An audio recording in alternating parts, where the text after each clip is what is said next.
Exactement, mais est-ce que ce n'est pas ça, justement, qui caractérise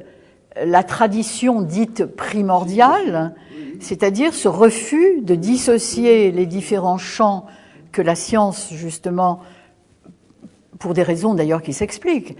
cherche à dissocier. Et est-ce que ce n'est pas ça aussi l'apport d'Abellio, d'avoir permis à la science et à la tradition dite primordiale, dont il dit d'ailleurs qu'elle a été révélée d'un coup, globalement, en totalité, mais voilée. C'est, je crois, ce qu'il dit. Donc, si nous en avions le temps, mais enfin, nous le reverrons peut-être lors de la deuxième table ronde, c'est aussi ce qu'il dit, ce qu'il distingue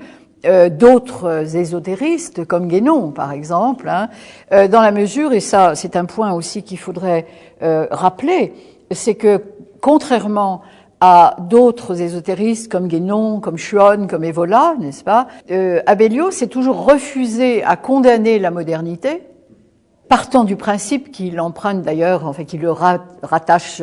à Husserl, que toute époque est une grande époque et que la modernité aussi est une grande époque.